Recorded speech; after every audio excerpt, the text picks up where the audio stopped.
Welcome to the STUDDS Crest Eco Helmet part replacement video. In this step-by-step video, you will learn how to replace the parts in your helmet. Let's begin. Visor mechanism replacement. To remove the visor from your STUDDS Crest Eco helmet, open the visor fully first. Then pull the visor opening lever and gently pull the visor out from its mechanism. The visor will detach from its casing as shown in the video. Repeat the process on the other side. Pull the visor outward.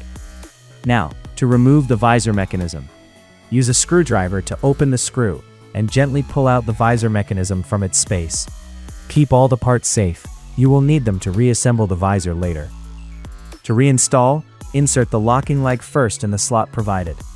Place the visor mechanism back in place, then screw it. Check that it fits properly. Finally, align your new visor inside the mechanism until secure. Operate your visor to see if it is working properly. Thank you for watching the video.